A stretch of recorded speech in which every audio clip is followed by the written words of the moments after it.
ये कितना बड़ा है?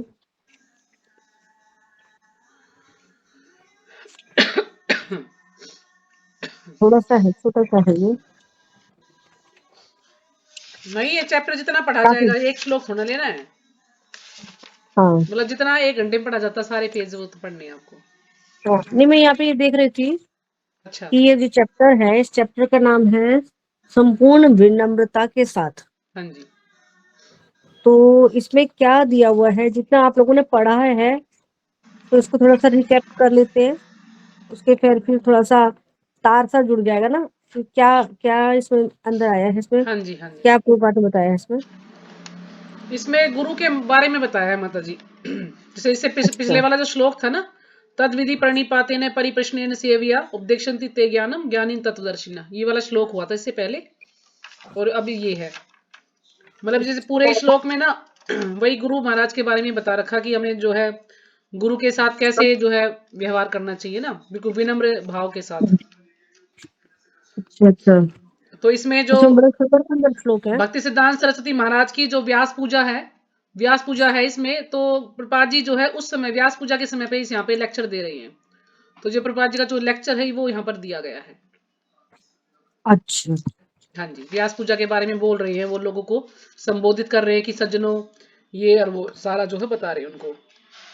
गुरु के बारे में बता रहे हैं कि गुरु का क्या महत्व है, गुरु कैसा होना हम्म चाहिए, ये ज्ञान हम्म। कहाँ से आया है। तो इस प्रकार से वो बता रही है पिछले श्लोक में। हाँ, क्योंकि इसमें जैसे तद्विधि तद्विनार्थ सा गुरुम एवाभिगच्छेत् सम सम प्रत्यय प्राणी श्रोतेयम ब्रह्मनिष्ठम। हाँ जी। कि अप्रकृत विज्ञान की शिक्षा प्राप्त करने के लिए हमें गुरु शिष्य परंपरा में आने वाले प्रामाणिक गुरु की का आवश्यक ही आश्रय लेना चाहिए। और फिर भगवत गीता का ये श्लोक कोट किया है, भागवतम का श्लोक है ये। आचार्य माम विजानीया, ये भागवतम का श्लोक है कि उसको गुरु को मेरे ही समान समझना चाहिए। और फिर आगे बताया उन्होंने, संप्रदाय विहीना ये मंत्रास्ते निष्फला मतहा। तो ये पद्म पुराण का श्लोक है कि अगर कोई जो परंपरा में, गुरु शिष्य परंपरा में मंत्र नहीं लेता, उसका उसका जो आ, मतलब जो भी उसका मंत्र है वो निष्फल जाता है। और फिर यहाँ पे बताया है कि यस्य देवे परा भक्तिर यथा देवे तथा गुरु। ये प्रभुपाद को बहुत पसंद था ये वाला श्लोक। कि यस्य देवे, महात्माओं के लिए ही, जिनको भगवान और आध्यात्मिक गुरु दोनों पर एक साथ अचल विश्वास है, उसके समक्ष वैदिक ज्ञान समस्त स्वतः ही प्रकाशित हो जाता है। और ये भगवद गीता का श्लोक। और उसके बाद ये वाला श्लोक।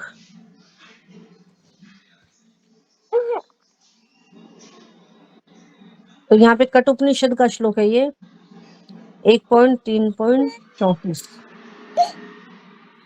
उत्तिष्ठता जागृता प्राप्त विरा निबोधता श्रूयस्य धारा निश्चिता दुरत्यया दुर्गम प्रतिष्ठ कवयो वदंती। ठीक है, प्राप्त करूँ। कि जागृत तो हो जाओ,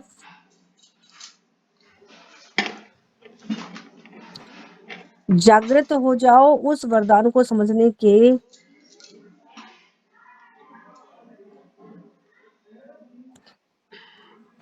जागृत हो जाओ और उस वरदान को समझने का प्रयत्न करो जो तुम्हें अब इस मनुष्य योनि में प्राप्त हुआ है। और आध्यात्मिक साक्षात्कार का मार्ग अत्यंत कठिन है, यह उत्तरे की धार के समान है। ये जो मार्ग है ये कैसा बताया जा रहा है? उत्तरे की धार के समान, ऐसा विद्वान अध्यात्मवादियों का मत है। तो थोड़ी सी भी कहीं कोई गलती हो जाती है तो खून निकल आता है। तो बहुत सावधानी की जरूरत होती है इसमें, आध्यात्मिक मार्ग में चलने के लिए। आध्यात्मिक मार्ग पर चलना जो है, वो जिसने सीख लिया है ना। इस मार्ग पर जिसने चलना सीख लिया उसके लिए ये अत्यंत कठिन नहीं है ना। जैसे कहते हैं अगर किसी को उस्तरा चलाना आ गया तो वो आसानी से अपनी दाढ़ी मूछ बाल काट सकता है, लेकिन अगर उसको उस्तरा चलाना नहीं आता और वो अपनी करामात दिखाता है तो वो काट सकता है। ऐसे ही आत्म साक्षात्कार का मार्ग है, मतलब भक्ति का मार्ग बहुत ही नाजुक होता है ना। इसमें अपराध बनने के चांसेस होते हैं। हाँ, और इस मार्ग में अगर कोई व्यक्ति क्या करता है,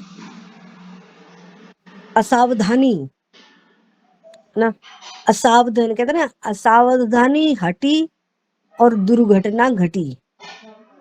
असावधान हुआ वो और तुरंत उसके साथ दुर्घटना हो जाएगी। तो ऐसा है ये आध्यात्मिक साक्षात्कार का मार्ग। तो आध्यात्मिक साक्षात्कार का मार्ग का मतलब क्या है? क्या कोई ऐसा रास्ता है जिस पर हमको उस पर चलना है? नहीं। यहाँ पर कहने का अर्थ है भगवत भक्तों की संगति में अत्यंत सावधान रहना है। हाँ, भगवत भक्तों की संगति हमें कैसे करनी चाहिए, इसमें बहुत सावधान हो जाना होता है। हाँ, भगवत भक्तों के बीच में रहना, और वो भी विनम्रता।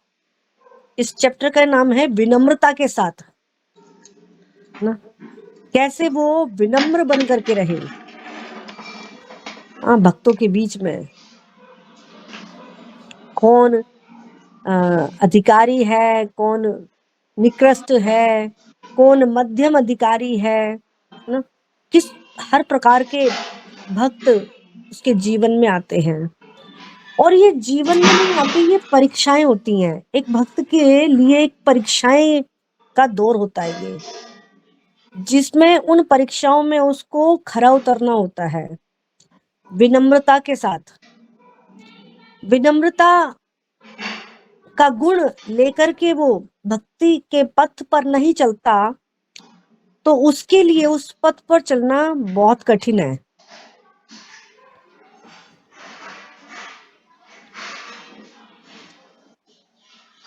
इसलिए यहाँ पे कह रहे हैं उत्तिष्ठ जागृत, कि जग जाओ, जागृत हो जाओ, और वरदान को समझने का प्रयत्न करो, जो तुम्हें अब इस मनुष्य योनि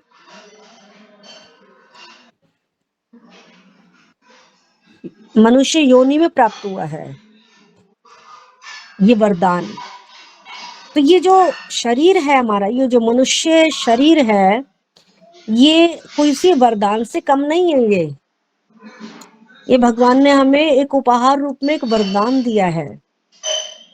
वरदान का मतलब हर प्रकार से इसमें सुख सुविधाएं दी हैं, सारी सुविधाएं हैं इसमें। भगवत प्राप्ति करने के लिए सारी सुविधाएं दी हैं। ये जो शरीर है ये एक वाहन के समान है ना। एक गाड़ी के समान है, एक वाहन के समान है, जिस पर ड्राइवर बैठ करके अपने गंतव्य तक जाता है। इस पर इस वाहन पर सवार होकर के ये आत्मा अपने गंतव्य को जा सकती है, इतना इसमें सुविधा है। जैसे मोटर गाड़ियां होती है ना, वो उसमें बहुत सुविधा है ना। वो रास्ते में आने वाले कंकड़ पत्थरों को पार कर जाती है। जो बड़ी गाड़ियां होती हैं है ना, उनमें उनको कुछ फर्क नहीं पड़ता। तो ऐसे ही ये क्या है, हमारा जो शरीर है, ये मानव जीवन है, ये एक वाहन के समान है। और इस वाहन में क्या दी है, सुख सुविधाएं। जैसे कि रेल का जो डिब्बा होता है, प्रथम श्रेणी का जो डिब्बा होता है, वो कैसा होता है, उसमें सारी सुविधाएं होती हैं, है ना। एसी भी लगा होता है, पर्दे भी लगे होते हैं, कोई आपके उस डिब्बे में कोई झांक नहीं सकता। पर्दे लगे होंगे, मतलब पूरी जितनी भी सुविधा है ना वो सब आपको उपलब्ध होगी। प्रथम श्रेणी का डिब्बा, रेल का डिब्बा, उसमें सारी सुविधाएं हैं। लेकिन अब उसमें जो बैठा हुआ व्यक्ति है वो सारी सुविधाओं को तो ले रहा है, लेकिन वो डिब्बा चल नहीं रहा, मतलब वो एज इट इज खड़ा हुआ है, आगे गति नहीं कर रहा है। तो ऐसे सुख सुविधा वाले डिब्बे का क्या फायदा, है ना। क्या क्या क्या फिर उसका व्यूज है, क्या उसका लाभ है? कुछ भी लाभ नहीं है। जब वो चल ही नहीं रहा, वो आगे ही नहीं बढ़ रहा, तो ऐसी सुख सुविधाओं से भरे हुए डिब्बे का क्या फायदा। ठीक इसी प्रकार से भगवान ने ये हमें वरदान दिया है, वरदान रूप में ये उपहार दिया है, मानव शरीर। लेकिन इसमें सारी सुविधाएं हैं, लेकिन उन सुविधाओं के होते हुए हम उसका उपयोग नहीं कर रहे हैं, मतलब आगे नहीं बढ़ रहे हैं, भक्ति में आगे नहीं बढ़ रहे हैं। तो फिर इन सारी सुविधाओं का क्या लाभ? कुछ भी लाभ नहीं है। मानव शरीर मिला है, लेकिन उसका कोई मोल नहीं समझते हम, है ना। कैसे इसको व्यवहार में लाना है, कैसे कैसे इसको इस्तेमाल करना है, इसकी हमें कोई जानकारी नहीं है। वो प्रगति कर रहा है कि नहीं, आगे भी बढ़ रहा है कि नहीं, आध्यात्मिक उत्थान उसका हो रहा है कि नहीं। तो ये ज्यादा बात महत्वपूर्ण है कि वो जो ट्रेन का डिब्बा है उसमें सारी सुविधाएं हैं, क्या वो आगे बढ़ रहा है या नहीं। तो इसलिए यहाँ पे कह रहे हैं जागृत हो जाओ, उस वरदान को समझने का प्रयत्न करो। प्रयत्नशील ना, प्रयत्न करना है हमें, जो तुम्हें अब इस मनुष्य योनि में प्राप्त हुआ है। समझने का अवसर मिला है, सोचने समझने का। तो इसलिए मंथन करना चाहिए, मन से मंथन करना चाहिए। कैसा है ये हमारा मन, कैसी है हमारी बुद्धि, क्या बुद्धि मुझे अभी निर्देश दे रही है, या मन बोल रहा है, या भगवान मुझे निर्देश कर रहे हैं। इसको पढ़ने का प्रयास करो, खोज करो इसकी। तो यह है समझने का प्रयत्न करो।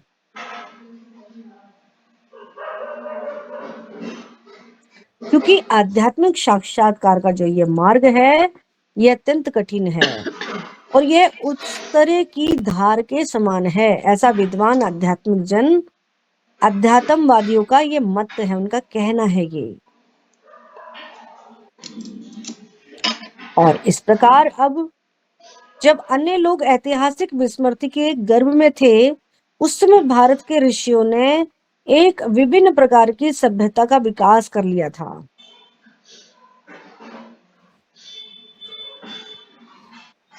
विस्मृति की गर्त में थे। विस्मृति की गर्त का मतलब क्या है?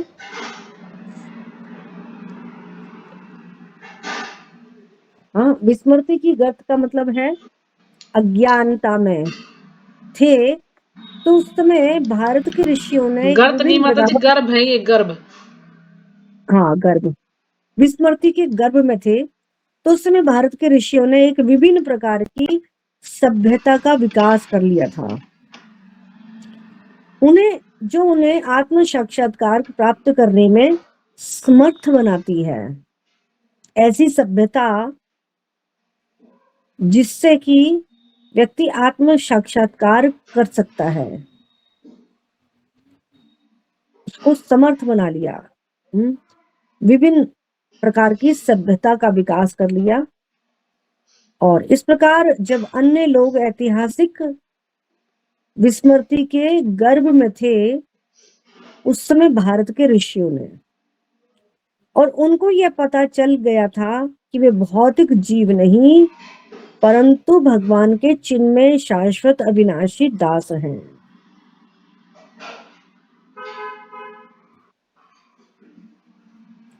लेकिन हमने असली और श्रेष्ठतर निर्णय के विपरीत ये जो वर्तमान भौतिक अस्तित्व है, इसको पूर्ण रूप से अपना स्वरूप मानने का चयन किया है। इसको क्या कहेंगे? तत्वदर्शियों ने ये निष्कर्ष निकाला है कि भौतिक अस्तित्व चिर अस्तित्व है इसका, और चिर अस्तित्व है, मतलब जो असत है वो हमेशा नहीं रहने वाला, और जो आत्मा है वो सत्य है, वो शाश्वत है। इसका निष्कर्ष तत्वदर्शियों ने इसको जान करके ही निकाला। तो ये कौन सा श्लोक है भगवत गीता का? कौन सा श्लोक कहेंगे इसको? हरे कृष्णा माता जी, ये 16वां है माता जी, दूसरे अध्याय का। हाँ, सही पकड़ा आपने। बताइए कौन सा है?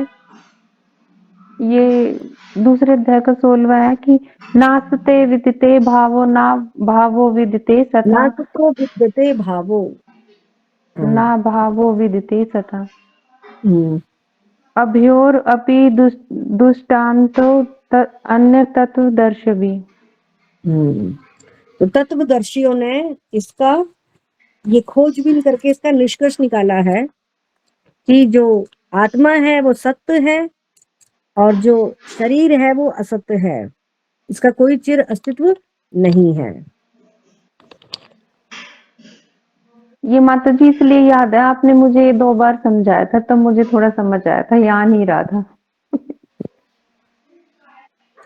तो उसको ये पता चल गया कि वे भौतिक जीव नहीं परंतु भगवान के चिन्ह में शाश्वत अविनाशी दास हैं, क्योंकि हमने असली तथा श्रेष्ठतर निर्णय के विपरीत, जो असली और श्रेष्ठतर निर्णय है उसके उल्टा हमने क्या किया है?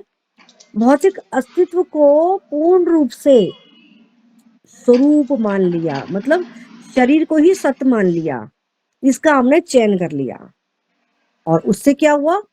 हमारे कष्ट और जन्म और मृत्यु के निर्दय नियम, उस नियम के फलस्वरूप व्याधि व्याग्रताओं के अनुसार ही है। तो फिर प्रकृति फिर अपना काम करती है। प्रकृति के नियम ही कुछ ऐसे हैं। अगर हम अपने आप को स्वरूप पूर्ण रूप से अपने आप को शरीर स्वरूप मान लेते हैं, तुम्हारे जन्म मृत्यु का जो नियम है वो हमको इसके फलस्वरूप उसी का ही परिणाम देता है, उसी का ही रिजल्ट देता है। ये प्रकृति का नियम है। लेकिन जैसे ही जीवात्मा इस बात को समझने लगता है कि मैं ये शरीर नहीं, मैं एक आत्मा हूं, और उसके धरातल पर वो जो कार्य करता है, तो वो जन्म मृत्यु के चक्र से छूटने लगता है। ये प्रकृति का नियम है।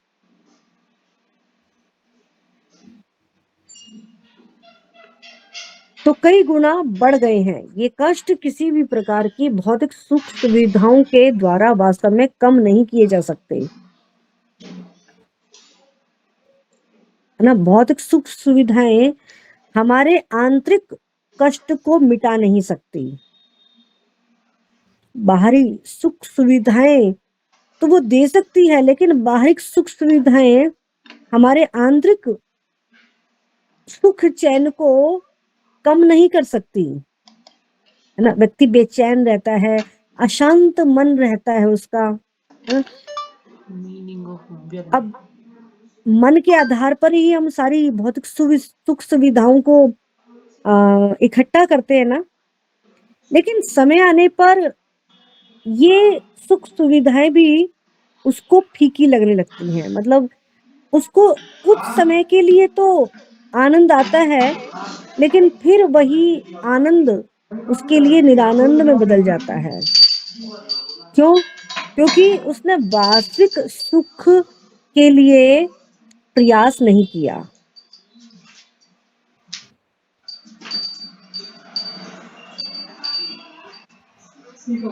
तो ये कष्ट किसी भी प्रकार की भौतिक सुख सुविधाओं के द्वारा वास्तव में कम नहीं किए जा सकते, क्योंकि जड़ पदार्थ और आत्मा पूर्ण रूप से भिन्न तत्व है।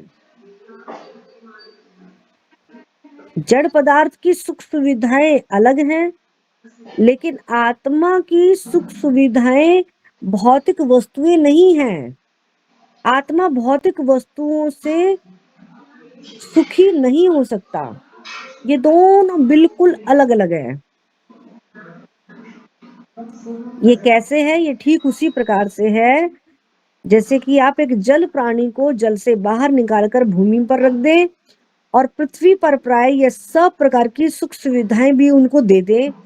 जलचर प्राणी को घातक कष्टों से तब तक किंचित मात्र भी मुक्ति प्राप्त न हो सकेगी जब तक उसे विजानीय विदेशी वातावरण से बाहर ना निकाल लिया जाए। आत्मा तथा पदार्थ पूर्ण रूप से परस्पर विरोधी वस्तुएं हैं।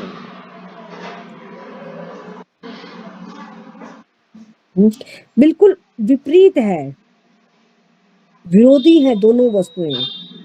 आत्मा सत्य है तो पदार्थ असत्य है। आत्मा शाश्वत है तो पदार्थ नाशवान है। माता जी, पदार्थ शरीर को बोला गया है यहाँ पे? पदार्थ शरीर को। जी।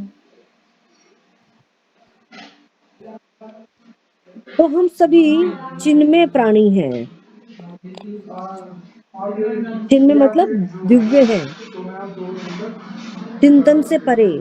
हम अपने चिंतन से नहीं समझ सकते कि ये आत्मा किस प्रकार से कार्य करती है, किस प्रकार से दिखती है, किस प्रकार से इसकी जरूरतें हैं। चिन्मय है। चिन्मय का मतलब इस भौतिक संसार जैसी नहीं है।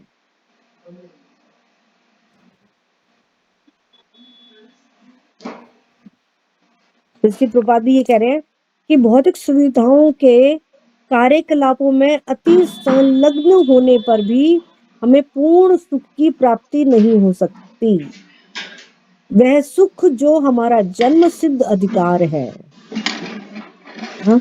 हर एक व्यक्ति को जीने का अधिकार है ना, हर एक व्यक्ति को, चाहे वो पशु हो चाहे वो मनुष्य हो, कोई भी हो, हर एक व्यक्ति को सुख से रहने का अधिकार है। और रूपाल बता रहे हैं कि पूर्ण सुख जो वास्तविक सुख है वो हमें तभी मिल सकता है जब हम आध्यात्मिक अस्तित्व की अपनी वास्तविक अवस्था को प्राप्त कर लें कि मैं ये शरीर नहीं, मैं एक आत्मा हूं। तो ये हमारी क्या है? प्राचीन भारतीय सभ्यता का विशिष्ट संदेश है। भगवत गीता का संदेश है ये, और ये वेदों और पुराणों का संदेश है। और चैतन्य महाप्रभु की परंपरा में आने वाले हमारे वर्तमान आचार्य देव सहित सभी यथार्थ आचार्यों का भी यही संदेश है कि पूर्ण सुख हमें केवल तभी प्राप्त हो सकता है जब हम आध्यात्मिक अस्तित्व की अपनी स्वाभाविक अवस्था को प्राप्त कर लें।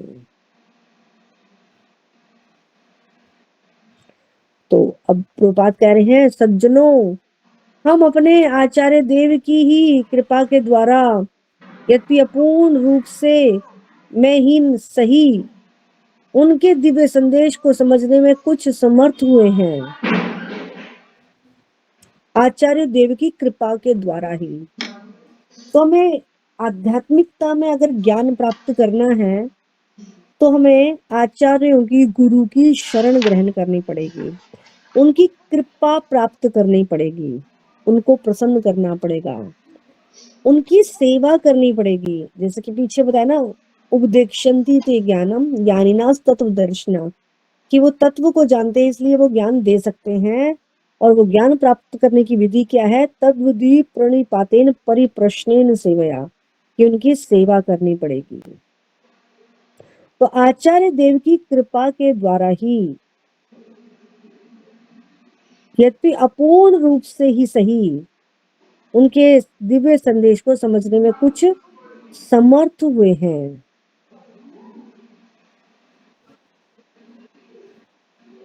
तो ये हमें स्वीकार करना चाहिए कि हमने ये निश्चय ही अनुभव कर लिया है कि हमारे आचार्य देव ओम विष्णुपाद परमहंस परिव्राजकाचार्य श्री श्रीमद भक्ति सिद्धांत सरस्वती महाराज के पावन मुखारविंद से निकला यह संदेश पीड़ित मानवता के लिए एक शांतिदायक वस्तु है। हम सबको धैर्य पूर्वक उनसे श्रवण करना चाहिए, यदि हम बिना किसी अनावश्यक विरोध के उस अप्रकृत शब्द ध्वनि का श्रवण करें तो श्रील आचार्य देव निश्चय ही हम सब पर कृपा करेंगे।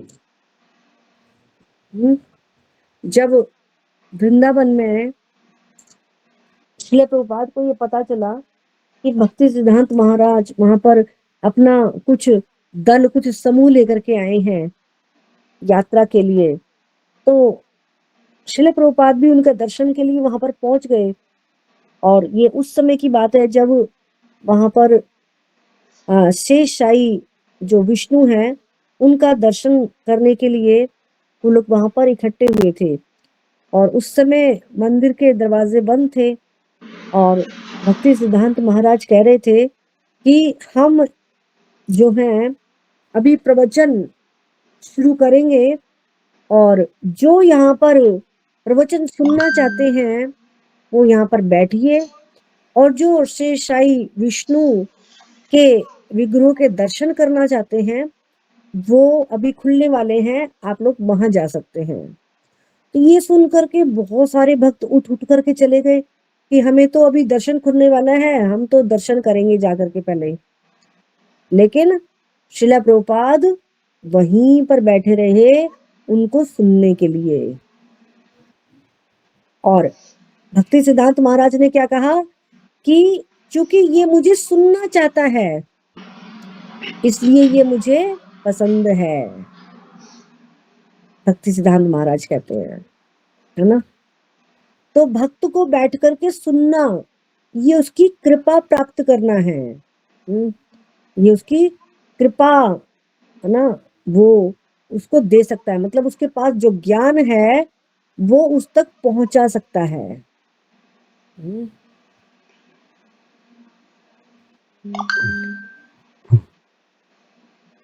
तो इसलिए यहाँ पे प्रभुपाद कह रहे हैं कि हम अपने आचार्य देव की कृपा के द्वारा ही इस संदेश को समझने में कुछ समर्थ हुए हैं। तो हमें ये अवश्य स्वीकार कर लेना चाहिए कि हमें ये निश्चित ही अनुभव कर लिया है कि हमारे आचार्य देव जो भक्ति सिद्धांत महाराज हैं उनका जो मुखारविंद से निकला हुआ दिव्य संदेश है वो पीड़ित मानवता के लिए शांतिदायक वस्तु है ना। तो इस संसार में हर एक व्यक्ति पीड़ित है लेकिन हर एक व्यक्ति शांति चाहता है। तो गुरु के संदेश से निकले हुए शब्दों को अपने हृदय में संभालो।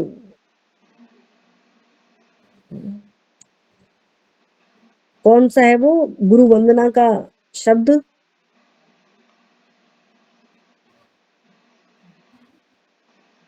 कौन सा है वो, कौन सी लाइन है?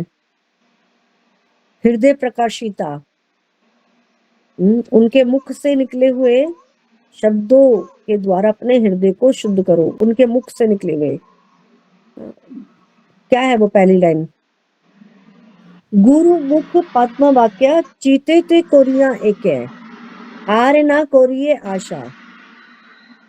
और कोई आशा मत रखो, गुरु के शब्दों से निकले हुए वाणी को अपने हृदय में संभालो, ये है।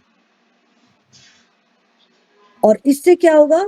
शांतिदायक वस्तु, शांति प्राप्त होगी। तो हम सबको धैर्य पूर्वक उनसे श्रवण करना चाहिए, यद्यपि हम बिना किसी अनावश्यक विरोध के उस अप्राकृतिक शब्द ध्वनि का श्रवण करें हाँ, हम बिना किसी अनावश्यक, जिसकी कोई आवश्यकता नहीं है, हाँ, विरोध के उस अप्राकृतिक शब्द, है ना, गुरु से निकले हुए जो शब्द हैं वो प्राकृतिक जगत के जैसे नहीं होते हैं, अप्राकृतिक शब्द ध्वनि होती है वो, उसको अगर हम सुने तो शीला आचार्य देव निश्चय ही हम सब पर कृपा करेंगे।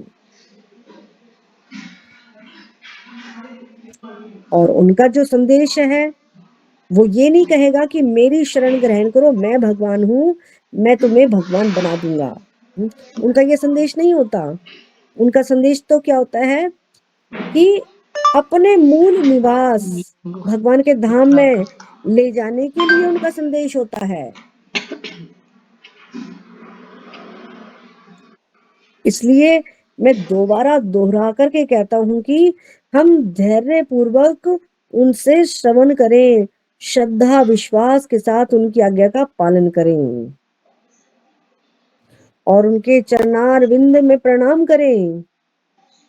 ऐसा करने के द्वारा हम भगवान तथा सभी प्राणियों की सेवा करने की अपनी वर्तमान अकारण अनिच्छा से मुक्त हो जाएंगे।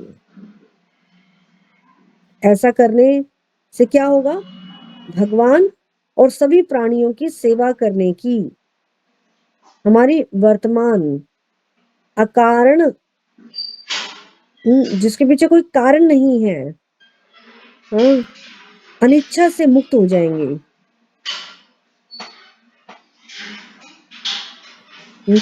हाँ, सभी प्राणियों की सेवा करने की जो हमारी अकारण अनिच्छा है, हाँ, हम स्वयं की सेवा कराना चाहते हैं, दूसरों की सेवा नहीं करना चाहते, और ये सेवा स्वतः ही हो जाएगी सभी प्राणियों की।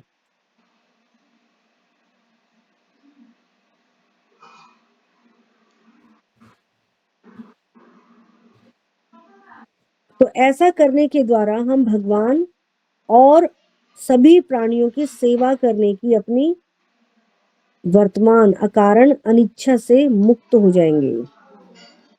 इच्छा नहीं है, अनिच्छा,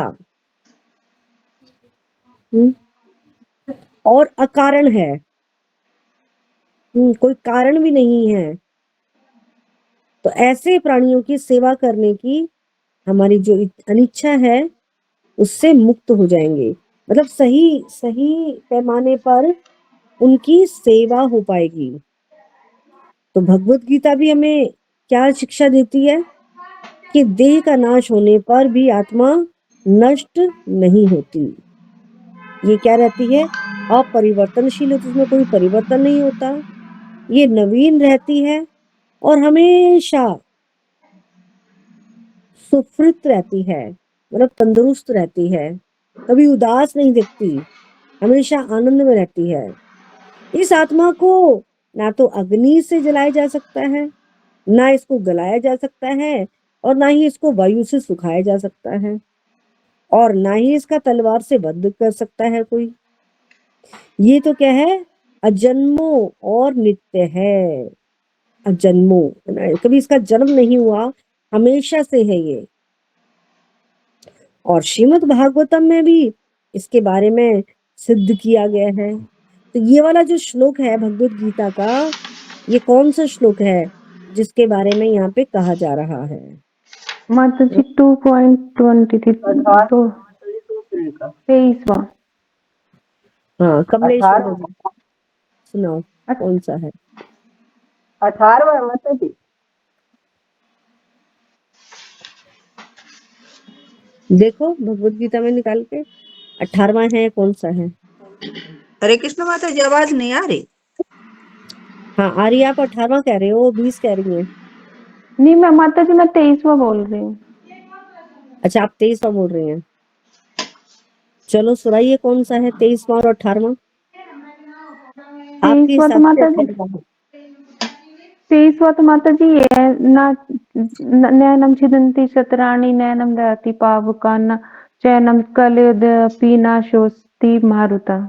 ठीक है, हाँ ये तो तो जी दूसरा 18वां श्लोक ये है। है, न जायते न कौन सा है? मृग्यते हाँ, न चाहते न मिरियते व कदाचिन अजो हार्म नित्य और सा टेंशन दोनों है ये, दोनों है ना। न जायते म्रियते वा कदाचिन, है ना, नायम भूत्वा न भविता भू न अजो न नित्य भविता सात्यत अयम पुराणो न पुरानो। हन्यत मान्य शरीरे। हाँ, इसको मारा नहीं जा सकता, इसका नाश नहीं किया जा सकता ये। और इसमें श्रीमद् भागवतम का भी श्लोक कोट किया गया है 10वें अध्याय 10वें स्कंद के 84वें अध्याय का 13वां श्लोक भी सिद्ध करता है। यस्यात्म बुद्धि कुपणे त्रिधातुके स्वधी कलत्रादिषु भौम इज्जति यतीर्थ बुद्धि सलीले न कहिर्जित चिज जनेष्वभिज्ञेषु स एव गोखरा। वो गाय और गधे के समान है जो यस्यात्म बुद्धि, जिसकी बुद्धि आत्मा और कुपणित्र धातु के, हाँ, 3 धातुओं से बना हुआ ये जो शरीर है, इसको आत्मा मान बैठता है। 3 धातु कौन सी है? कफ, पित्त और वायु। और वायु। इन 3 तत्वों से, है ना, धातु, इसमें धातु कहा गया है, संस्कृत का शब्द धातु है, लेकिन हिंदी का शब्द क्या है? तत्व, है ना। 3 तत्वों से बना है ये हमारा शरीर, और इसको वो आत्मा मान बैठता है। और क्या करता है? स्वधि काल त्रादिषु भौम इज्जति, मतलब जो स्त्री है, पुत्र है, उससे वो घनिष्ठ संबंध रखने में प्रीति रखता है। और यही यथार्थ बुद्धि सलीले, हाँ, और ऐसी बुद्धि तीर्थ, है ना, उसको क्या मानता है? जन्मभूमि को ही तीर्थ मानता है। हाँ, जन्मभूमि को पूजनीय, मतलब तीर्थ का मतलब पूजनीय मानता है। और जो तीर्थ स्थान है, उसको, उसमें वो जल में स्नान करता है। तीर्थ स्थानों में किस लिए जाता है? केवल स्नान करने के लिए, हाँ, कि पाप धो करके आ जाएंगे। लेकिन ऐसी बुद्धि वाले व्यक्ति को क्या बताया गया है? वास्तविक ज्ञान रखने वाले मनुष्य से लाभ नहीं उठाता। वहां जाता है, तीर्थ स्थान में जाता है, लेकिन स्नान करके आ जाता है, और वहां पर ज्ञानी जो भक्त हैं, उनका संग नहीं करता, उनकी सेवा नहीं करता, उनसे लाभ नहीं उठाता। तो वो ऐसा व्यक्ति क्या है? गाय और खर गधे के से ज्यादा श्रेष्ठ नहीं है।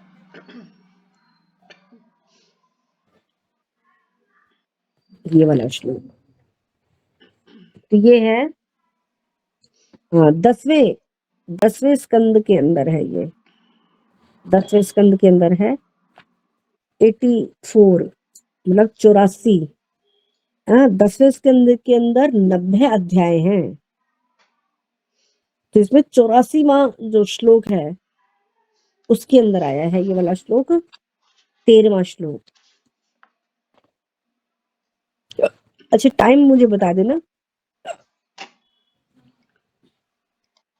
इसे पूरा कर दीजिए, आप इस श्लोक को पूरा कर दीजिए। अच्छा, दुर्भाग्यवश अपनी वास्तविक सुविधा की उपेक्षा करने और इस भौतिक पिंजरे को अपना स्वरूप मानने के कारण इन दिनों हम सभी लोग मूर्ख बना दिए गए हैं। हमने अपनी संपूर्ण शक्तियां अपने भौतिक पिंजरे के निरर्थक देखभाल में केंद्रित कर रखी है। हम क्या करते हैं?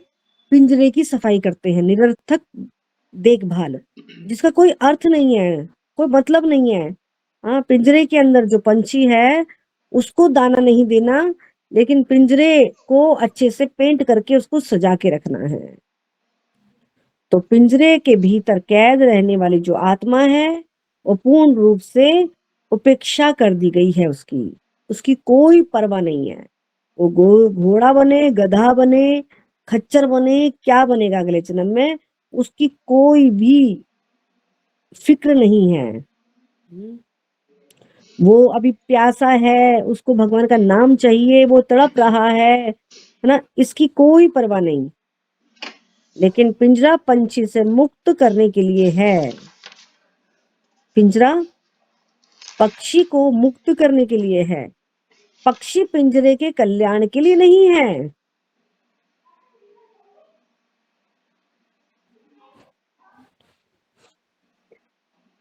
है ना? तो जब तक वो कैद में है तब तक उसका कल्याण नहीं हो सकता। वो तो मुक्त होने पर ही उसका कल्याण हो सकता है। अतएव हम सब इस पर गहन चिंतन करें। अभी हमारे समस्त कार्यकलाप इस पिंजड़े की देखभाल करने में लगे हुए हैं। अधिक से अधिक हम यही करते हैं कि कला साहित्य के द्वारा मन को कुछ भोजन देने का प्रयत्न करते हैं। कला एवं साहित्य के द्वारा मन को कुछ भोजन देने का प्रयत्न करते हैं। कुछ कलाएं आती हैं, या फिर कुछ साहित्यिक चीजें हैं, उनके द्वारा मन को कुछ भोजन देने का प्रयत्न करते हैं, परंतु हमें यह ज्ञात नहीं है कि हम मन भी सूक्ष्म रूप से भौतिक ही है।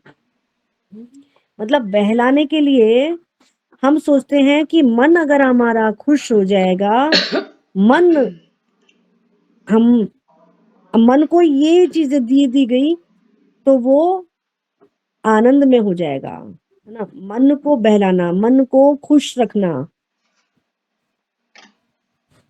लेकिन यहाँ पे क्या बताया जा रहा है, ये आत्मा से अलग है। ये मन क्या है? सूक्ष्म रूप है, इसलिए इसको भी भौतिक कहा जाएगा। जैसे कि हमें पता होना चाहिए कि हमारे 3 शरीर हैं। हाँ, एक सूक्ष्म शरीर, एक स्थूल शरीर और एक आत्मा का स्वरूप, आत्मा का शरीर। आत्मा का स्वरूप क्या है? बाल के अग्र भाग के 10,000 टुकड़े किए जाएं, वो इसका स्वरूप है। लेकिन जो स्थूल शरीर है, वो स्थूल शरीर हमारा पृथ्वी जल अग्नि वायु आकाश से बना है। और हमारा जो सूक्ष्म शरीर है, वो जो दिखाई नहीं देता, सूक्ष्म का मतलब जो दिखाई ना दे, है ना? जब व्यक्ति की मृत्यु होती है तो ये शरीर स्थूल शरीर नहीं रह जाता है, लेकिन आत्मा के साथ उसका सूक्ष्म शरीर जाता है। मतलब उसके साथ मन बुद्धि अहंकार उसके साथ जाता है, जिसमें उसको कोई शरीर नहीं मिला होता, सूक्ष्म होता है वो। तो ये सूक्ष्म शरीर भी क्या है? मतलब सूक्ष्म शरीर को भी देखभाल करना, उसकी सुख सुविधाएं के बारे में सोचना, उसको भोजन कराना, मतलब उसको खुश रखना, ये भी क्या है? भौतिक ही है। इसे श्रीमद् भगवद गीता में कहा गया है। वो यहाँ पर आप लोग पढ़िएगा।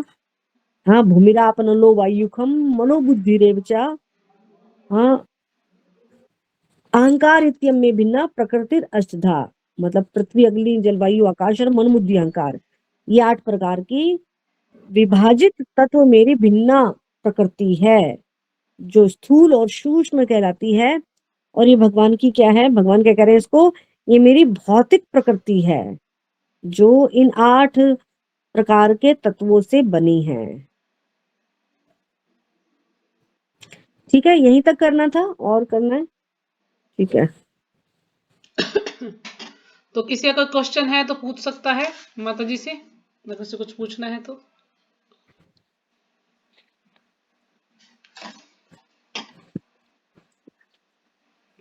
हरे कृष्णा माता जी, दंडवत प्रणाम। सभी के चरणों में दंडवत प्रणाम। माता जी बहुत बहुत धन्यवाद, आपने जो इतने अच्छे से हमें समझाया। माता जी लास्ट में जो आपने 3 प्रकार के शरीर बताए हैं, तो इसमें एक तो सूक्ष्म शरीर है जो दिखाई नहीं देता, आत्मा के साथ हमारे शरीर के साथ मतलब वो चला जाता है, जब जाता है तो इसको भौतिक भी कहा गया है। और दूसरा है स्थूल शरीर जो पृथ्वी जल और अग्नि वायु इससे बना हुआ, मतलब 5 तत्वों से।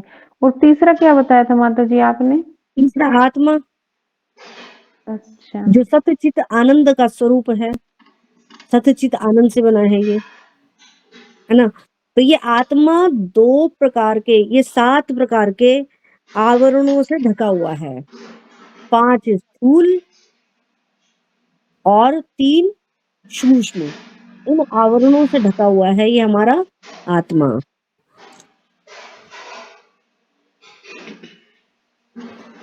ठीक है, और भी कोई है यहाँ पर जो नोट करता है ये सब? खाली एक पूनम माता जी नोट करती हैं,